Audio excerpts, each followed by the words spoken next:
फाविनो की सीक्वेंस के कॉन्सेप्ट को समझेंगे। आज हम सबसे पहले इसके कोड को टाइप करेंगे। कोड को टाइप करने के बाद हम इसके लॉजिक को समझेंगे। तो बिना किसी देरी के हम इसके कोड को टाइप करते हैं। तो सबसे पहले हम दो हेडर फाइल को डिक्लेयर करेंगे। सबसे पहली has include stdio.h, has include stdio.h, और दूसरी है has include conio.h, has include conio.h। अब इसके बाद void main एक मेन फंक्शन है। ओपन करली ब्रेसेस, दोनों हेडर फाइल का आपको पता है कि क्यों जो होती है, उसके बाद मेन फंक्शन का भी। अब ओपन करली ब्रेसेस के बाद हम टू वेरिएबल को डिक्लेयर करेंगे, int i, l and two constant को डिक्लेयर करेंगे, j is equal to 0, int k is equal to 1। अब हम यहाँ पे clear scr फंक्शन का यूज करेंगे। clear scr फंक्शन का यूज जितनी भी हमारे पास आउटपुट में पुरानी आउटपुट होगी उनको रिमूव करने के लिए, हर बार न्यू अपडेटेड आउटपुट को शो करने के लिए इस फंक्शन का यूज होता है। इसके बाद ओपन करली ब्रेस। अब इसके बाद हम क्या करेंगे, यहाँ पे फॉर लूप लगा देंगे, for I is equal to 0, I is lesser than 10, I plus plus। हमारा लूप कहाँ से कहाँ तक चलेगा, 0 से लेकर 9 तक। अब इसके बाद यहाँ पे हम क्लोज ओपन करली ब्रेसेस का यूज करने के बाद अब हम क्या करेंगे, प्रिंट एफ के अंदर क्या, %d,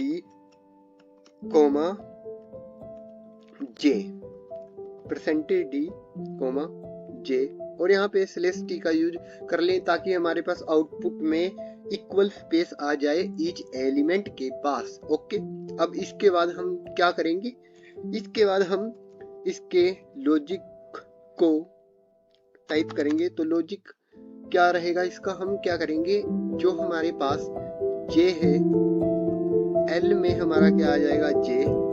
ओके, अब इसके बाद जो हमारा j है वह क्या हो जाएगा, j प्लस k। ओके, अब क्या होगा, यहाँ पर अगले स्टेप में होगा जो हमारे पास क्या है,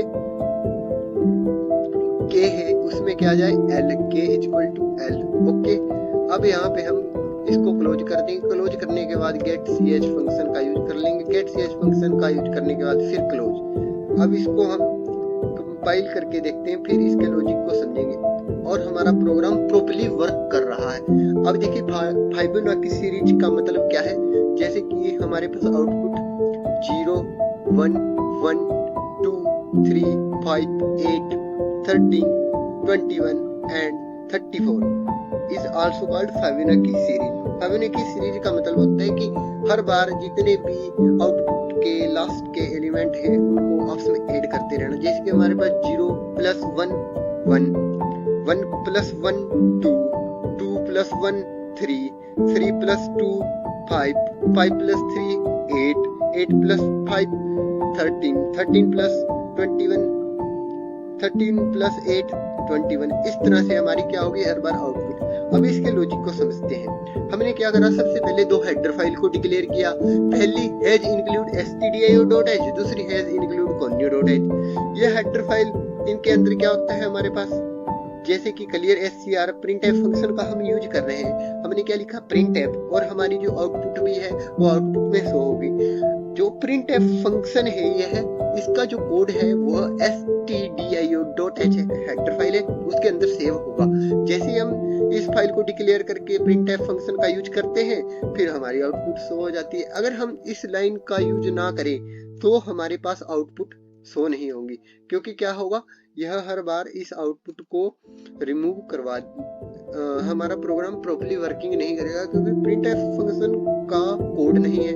कोड किसके अंदर है, इस लाइब्रेरी के अंदर। अब आगे gate ch function conio.h file में इसको डिक्लेयर किया गया है, conio.h, और जो हमारा गेट ch फंक्शन है वह तभी काम करेगा अगर हम has include conio.h header file को डिक्लेयर करेंगे। उसके बाद void main एक मेन फंक्शन है जिसका यूज होता है clear scr printf get ch function को कनेक्ट करना किसके साथ, stdio.h और conio.h हेडर फाइल के साथ।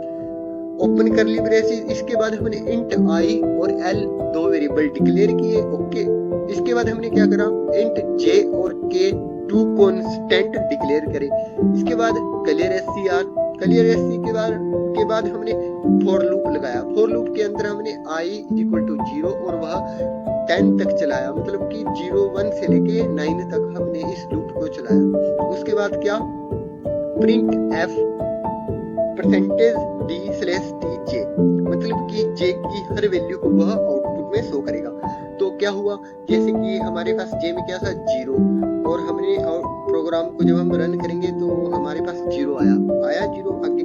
ओके जी, 0 आउटपुट हो गया। अब क्या हुआ, जो हमारी जे की वैल्यू थी 0 वह क्या हुई, एल में चली गई। अब एल हमारा क्या हो गया 0। ओके, एल हमारा हो गया 0।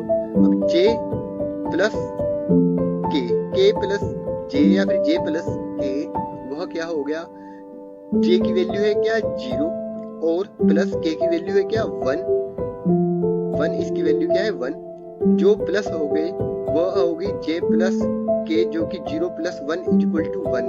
अब हमारी जे में क्या वैल्यू चली गई 1 और के हमारे पास 1 था। ओके, अब हमारे पास क्या हुआ, एल में हमारे पास जे की वैल्यू थी 0, अब जो कि एल की वैल्यू के में गई तो हमारे पास के की वैल्यू क्या होगी, इसकी वैल्यू होगी 0, इसकी वैल्यू होगी 1। ओके, अब फिर क्या हुआ, हमारी जे प्रिंट हो गया। जे में क्या आ गया था हमारा 1, 0 के बाद क्या हो गया 1। अब हमारे पास 1 किस में चला गया, एल में। ओके, अब हमारे पास यहाँ पे क्या था, यहाँ पे हमारे पास था 0 और यहाँ पे क्या था 1। अब इस तरह से क्या हो गया, ये 1 और के एल में, एल इक्वल टू के, जो हमारे पास यहाँ पे 1 था एल में, अब वह के में चला गया। अब के क्या हो गया हमारा, ये भी 1 हो गया। और जब यह 0 था तो 0 प्लस 1 वह क्या हो गया प्रिंट, हमारे पास फिर से 1 प्रिंट हो गया, जैसे कि हो गया 1 1 1। ओके, 0 तो तब होगा ना जब ये 0 होगा। अब हम एक स्टेप आगे अब क्या हो गया, यहाँ पे हो गया 1। अब 1 प्लस 1 2 हो जाएगा। ओके, अब यहाँ पे हमारे पास क्या आ गया 2 और यहाँ पे क्या आ जाएगा 1। अब 3 हो जाएगा।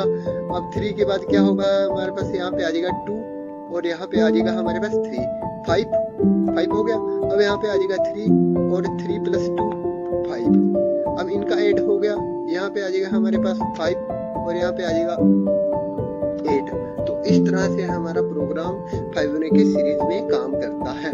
तो इस तरह से हम सी लैंग्वेज में फाइबोनाची सीक्वेंस इन सी प्रोग्रामिंग को समझ सकते हैं। तो धन्यवाद, थैंक यू। प्लीज इस चैनल को सब्सक्राइब और लाइक और सब्सक्राइब कीजिए। Thank you. जय हिंद, भारत माता की जय।